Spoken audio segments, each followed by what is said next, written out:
Hello everyone, it is Wizaldo or Wesley, and today I have got another fun video where I deny to play the Thriller Bark package in the correct leader. Today I'm going to be playing Purple Yellow Crocodile, and this leader is really fun because it can ramp pretty well and stay really high up in the Don department. So if you're looking for a deck to kind of troll people with, this is a great one to do that because it has so much healing. It has Kumas, Morias, Boa Hancocks, and the Crocodile healer, so you are sure to be healing up like crazy in this deck. It also runs a ton of triggers. There's this Miss Doublefinger 2k that can come out of your hand and ramp a Don. You've of course got the Thriller Bark package, the Boa Hancock, the You're the One Who Should Disappear, the Okama.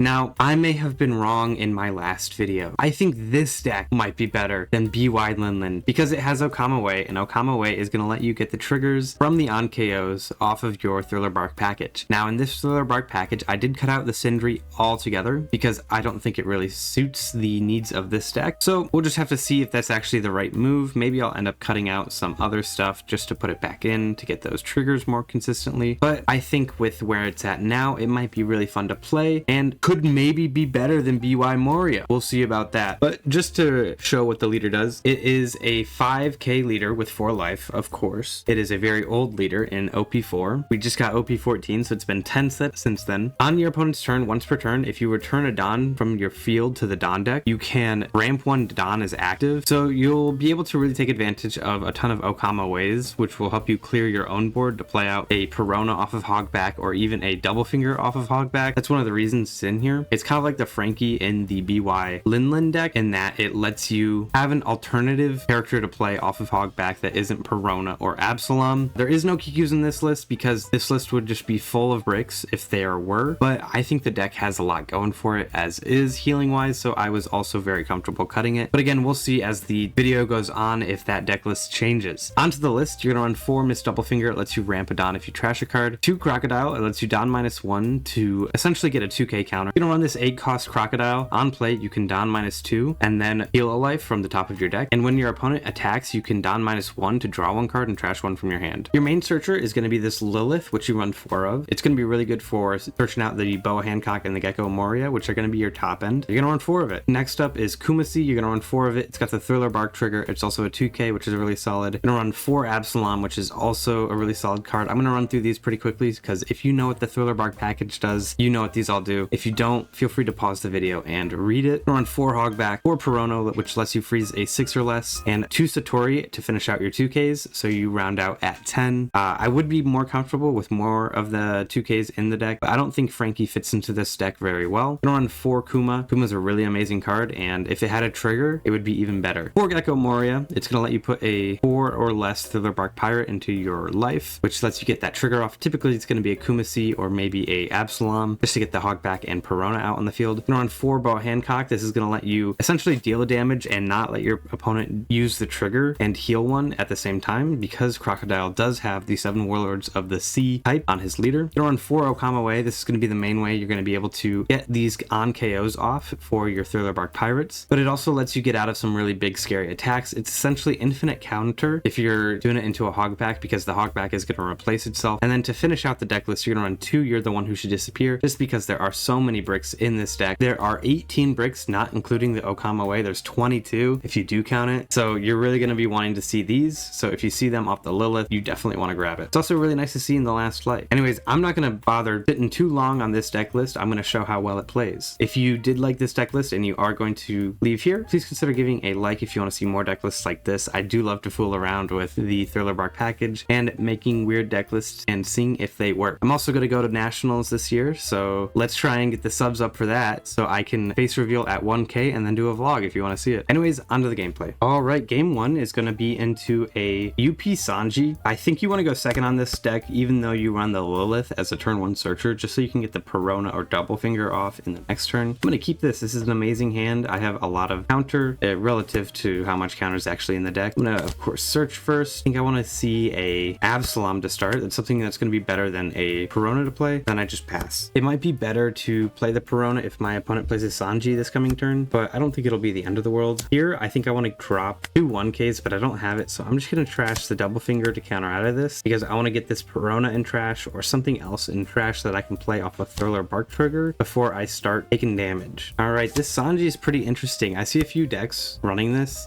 I do really want to try out the UP Sanji deck list that I've seen a lot of people running. It looks really fun. Here, I definitely just drop the Absalom and swing 6 out life, get some cards out of my opponent's hand or some life from them. I know the deck doesn't run a ton of 2Ks, so yeah, they're probably going to take that, try and get big hand going. Maybe they start swinging 6s at me because of this Sanji and any leftover Don that might be attached to the leader. All right, a 4 at me is perfect. A little bit of a misplay there from my opponent. This is casual. I'm not bringing this on ranked. I realize it's a little troll. It's something you might want to bring to a casual game. I'm going to definitely get this Perona out of my hand here and into the trash so that I can use it later. I'm going to hit 6 Don. I can start using this Crocodile to 2k counter out really consistently. I'm going to try and get rid of this Sanji because it could get really scary later because it is such a cheap Sanji. Solid body too.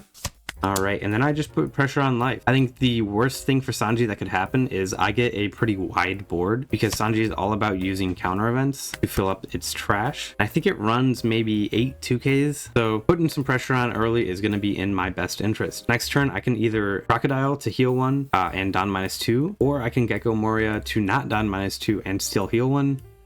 Though I'll probably want to put a Kumasi into trash first in order to do that. They run Sangoro. That's actually pretty cool. I don't know if it's a great card just because Sangoro requires you to be at 8 Don, and I know Sanji likes to sit around like 6 or 7 Don or something. All right, they're going to grab a Jet Culverin, probably bottom deck my Absalom. That's pretty rough because that would have been nice to have in trash or occur later on, but maybe we'll get a nice trigger here. Actually, I will return it on here and up my leader just because it's a free attack. And here I don't have anything in trash. I'm just gonna drop the Crocodile, turn 2 Don, heal 1. I'm at 5 life. It's kind of nutty. And I've got a free 2k counter in here, ton of card draw. I just need to get to 10 Don so I can actually start dropping this stuff. I do think dropping these Crocodiles early is pretty rough just because they are going to set you back so far. I would have much rather dropped the Gecko Moria on that turn because when you're not sitting at 10 Don pretty consistently, it's pretty rough. My opponent's down to, I think, 4 cards in hand here. Yeah, they're at 4 cards and I just pass here. I'm in a really solid spot, I think. I have a Boa Hancock in hand. If I can see something out of life or the opportunity to counter with this Kumasi, I'll be all good. Other than this Kumasi though, I do not have any counter in hand, so I probably want to keep them down to 1 or 2 swings on board. So it'll probably be in my best interest to clear either the Sanji or the Sangoro this coming turn. They will probably try and get rid of this Crocodile, the free 2k counter one, because that is really strong. And I probably will not use this Crocodile effect, even though it would be a really good idea for me to start filtering out my hand a bit just because I have so much healing. I'm not going to use that. I'm not going to use that. I'm just going to take this one. I'm going to say no trigger just because I don't have any counter in hand, and ramping 1 here isn't going to do me all that much. Ooh, and they get a Sanji out of trash. Ooh, they really don't want me to swing at their board. Here I'm just going to Lilith, I think. I'll grab an Absalom, and then I can drop the Absalom, and I have a really solid board going for me. And just swing a 7. I could even swing an 8 first, and then 2 9s. Gonna put a ton of pressure on my opponent. They probably weren't expecting these huge swings to come at them this turn, which is pretty rough. Next turn, I definitely think I want to drop the Boa Hancock. I think I can get them down to 2 life this turn, maybe even 1. And that Boa Hancock is going to be great for going for game, but it'll probably be in my best interest, no matter what happens, to just clear their board, even if they're low on cards in hand. All right, let's see if we can get another life here. All right, they have a blocker, so they're gonna block that. Makes sense. Again, really looking to counter with this Kumasi. Maybe the Sangoro will swing this turn, but probably not. They are at 7 Don, so maybe we get the swing from the Sanji and keep my fingers crossed. Just a heads up, I am still using the microphone, the new one, and I'm still getting it figured out. I hope it sounds a little bit better than before. There's less cutting in and out. I know that was probably a pain in the butt before. All right, I will use Crocodile to affect this turn. Return it on, buff it up. Not going to use that effect, and then I will counter with the Kumasi here. Probably going to send an 8 at it again, just because they have their leader to swing 8 with, and I can counter with Miss Doublefinger there. And then I still have the option to Gecko Moria. All right, they're going to Boof first. I don't know how to say that properly. Maybe return, or they're going to draw cards. That makes sense. All right, again, no effect. I'm going to resolve the attack. No trigger. Ooh, and they're still going to swing. I'll take it. I'll use this trigger to play out a Perona over the Lilith and prevent the Sanji from swinging. Kind of doubt they're going to swing with it anyway, but it's always good to be safe. All right, definitely once again in my best interest to swing at board. I don't have any Okama ways in my hand right now, so I think I just dropped the Boa. gain a life. Opponent takes a life. I can think about Crocodiling or Gecko Moria-ing next turn, and then I swing at the Sangoro. And again at the Sangoro, maybe thinking about taking it. They probably don't have a lot of ways to protect their board right now, which is one of the reasons why that new Sanji event, the Soba Mask event, I think is what it's called, Stealth Black event, is really good. Just because if these Sanjis get taken off the board early, it's really rough for them. All right, and then I'm just gonna try and clear this Beard Luffy. And they do Gum Gum Giant it, which puts them down to 5 Don next turn. Again, one of the reasons why I don't think that Sangoro is all that good in the opponent's deck. It does let them draw a ton of cards if they can get it online, but other than that, it's not doing much. So I'm gonna just end turn. Alright, they're gonna play a Sanji blocker and another Sanji blocker. They're just gonna block her up this turn. I do think I'm in a pretty decent position to start looking for game, but I might want to delay a turn and just clear out all of these characters on board to secure my victory, just because if they only can swing with leader, I'm in a good spot. Alright, I'm gonna have a 7 coming at me. I think it's in my best interest to use both of these effects. Turn it on, trash this Crocodile, I don't need it, and then I'm gonna counter out of this using Lilith. I do think I'm kind of underutilizing the leader effect, but I don't think there are a ton of good cards that I could have in the deck that would use this one active Don that I get every turn. All right, and I'm just gonna take this. I'll use that trigger and search out a Kumasi, I think. I don't think I need any more big bodies on the board. I already have 3, and after this, I'll have a lot more. And here, I will take, I think. Actually, I'm gonna counter out with You're the One, because that makes it so and I drew into more healing. I can heal if I need to, but if You're the One, I stay at 2 life, or I take a life and heal up a life next turn. This way, I have more Don to swing at the opponent's board, because that's really what I need to do this turn. I'm gonna start with a 7 at Sanji. Hopefully, I'll get all the blockers and all the actual swingable characters on board this turn, just because my opponent only has 4 cards in hand and 1 Don up. I have a ton of counter in hand too. I have 6k counter, so I could theoretically counter out of a few of these swings. All right, next up, I'm just gonna go 9 at this Luffy. I'm kind of fishing for blocks here, because if I could just replace this Crocodile with another one later, that would be fine. All right, I'm gonna swing another 9 at it. I know they can't defend a 9k swing at it, so I'm gonna do it like this. They could be baiting me with a, all right, no, it just does clear. So I'm gonna just swing 7s at my opponent. I think I could have game here possibly. All right, I think I actually swing an 8, maybe 9. I'm not sure, just because they're at a 7k and they probably have a Gum Gum Giant in hand, but that would put them down to like no Don. All right, and they probably just block this. I'm gonna leave a Don up just in case I get something like a Okama Way, though I do get Don from the other stuff. Yeah, and they're gonna counter out of that. They had a blocker too. I'm not too concerned. I think I have this game in the bag just because my opponent is at 5 Don this turn and I have a really scary board. At most, they could swing 10 into something and I just buff it up with this effect. Yeah, and I'm going to Crocodile effect, give +2, draw a card, crash that, and then go to 9. Opponent's pretty screwed here. Right, they're gonna draw up and probably leave all these Don up so that they can use counter events. Let's see if I can get to them this turn. If not, I definitely do it next turn. All right, they do just concede. That was a pretty fun game. I'm a big fan of this deck. It feels very troll. Oh look, my Peronas were all in life after this one, and probably one at the bottom of the deck or something. That was pretty reflective of my last locals playing the Thriller Bark package. But yeah, I'm gonna keep going with this. I might tweak it, add in like a 1-cost event, but I think right now it feels pretty solid. Like, this isn't supposed to be a super competitive deck. It is just supposed to be a very fun deck, and I'm having a ton of fun on it. So I think I pretty much succeeded in the list. Let's keep it going though. I'll do one more and see how that feels. All right, into another blue deck. I'm gonna take second again. See a Hogback, but I'm a little scared to go with this hand just because I don't see a lot of stuff early. I'm gonna mulligan. Nice, I see 2 Hogbacks. That's halfway decent. I can counter with 1 early to get it out. I just passed my first turn. I'm going to counter with the Hogback in order to get 1 in trash, just so when that first life comes out right now, I can use that trigger to play a Hogback, and then next turn I can play another Hogback, and just swing some 5s at life. Get some pressure on early. I can get my opponent down to like low cards in hand really early into the game. I think I have this 1.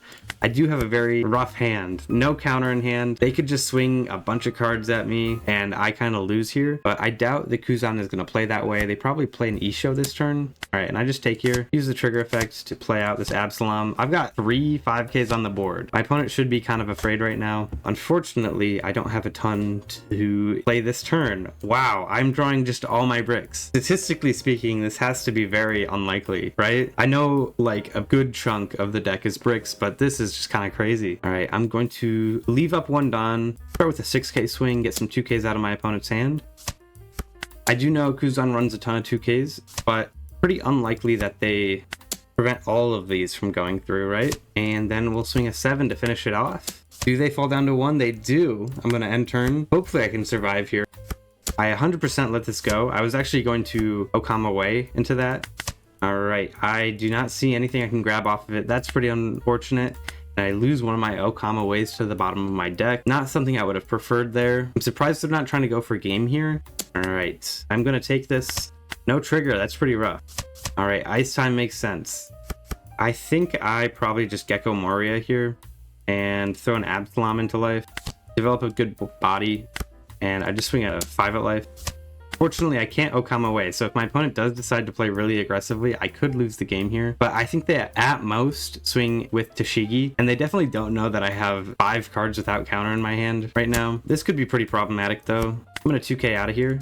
I think this guarantees me a way to not die. There could be a Jinbei in my opponent's deck. All right, and I'm gonna counter out here. I can really threaten my opponent by putting them down to 0 with the Boa Hancock, and then I'll have a bunch of ways to scare them. And I keep a Gecko Moria on the board. That's going to be pretty threatening as well. They need to block her up here. Crocodile. Crocodile's going to let me filter my hand a little bit better, but this is just a really aggressive play that I think could work in my favor. I'm going to swing at life. I guarantee get counter here. Probably just a 1k. They have 10 cards. Wow. They had 1, 2, 3 1ks there. So they were guaranteed to die if I swung with Gecko Moria. I was actually planning to swing Gecko into Bluegrass just to guarantee that I could survive another turn. But that is insane. I beat a deck with 10 cards in hand. This deck is kind of bonkers. Like it's very stupid, you know? But it could be better than Black Yellow Moria. I don't know. I'm joking here a little bit, but I'm having a ton of fun on it. So definitely try it out. I'm gonna go do the deck reflection, just talk about it a little more. I know this was a bit of a shorter video, but I am back in classes, so won't be able to pump out content as much, but I hope you did enjoy this nonetheless. All right, doing that deck reflection now, I think this Crocodile, the 6 cost, feels really good. It's a really consistent way to get benefit from the leader ability. I know a lot of the power from this leader comes from the fact that it is yellow and a 7 warlord, so this Boa Hancock can be used with it. This Gecko Moria is searchable if you use Lilith. Okama Way will get the on KOs to go off. I think it's really solid. I think keeping it to just the on KO Thriller Bark Pirates is pretty solid too. This Crocodile might be valid at 3 of, and then you can bump up to maybe a 1 of with Sindri or something, but I'm just gonna keep it as here. I'd love to see what other people do with the deck list. Feel free to show your deck list for Crocodile and even your Thriller Bark deck list for Crocodile in the description. I had so much fun playing this. I highly recommend trying it out, making your own tweaks to it. Anyways, if you did like this video, please consider giving it a like. I am doing a giveaway on Twitter, so if you want to check that out, follow my Twitter. It will be down in the description. If you want to see more from me, Twitter is also a good way to do that. I am tweeting pretty much every day, and I will typically respond if I am mentioned on Twitter. If you do want to see my face and get rid of this weird PNG tuber thing, please consider subscribing. Once I hit 1k, I will be doing a face reveal and, like I said, a vlog in Las Vegas at Bandai Card Fest. And if I hit 1k on YouTube, I will be doing a upgraded giveaway at least before February 1st. If I hit 1k after Bandai Card Fest or after February 1st, I'll just do another giveaway. Anyways, thank you guys so much for watching, and I hope to see you in the next one.